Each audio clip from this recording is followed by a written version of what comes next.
তারা হয়তো এই হাদিস জানে না, আল্লাহ পাক ওদের কানের মধ্যে আমার এই হাদিস যেন পৌঁছে দেন, আমিন।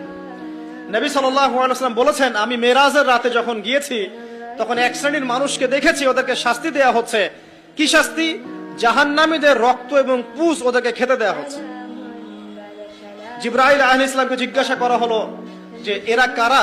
তিনি বললেন, এরা আপনার উম্মতের সেই সব ব্যক্তি যারা মাদকদ্রব্য সেবন করত।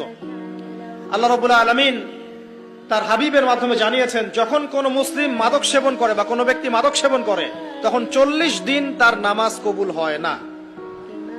এরপর যদি সে তওবা করে তাহলে আল্লাহ পাক তার তওবা কবুল করবেন ইনশাআল্লাহ। যদি সে আবারও মাদক খায় তওবা করার পর, আবার 40 দিন তার নামাজ কবুল হবে না। যদি সে আবার তওবা করে আল্লাহ পাক আবার তাকে মাফ করে দিবেন। যদি সে আবারও মাদক খায় আবার 40 দিন তার নামাজ কবুল হবে না।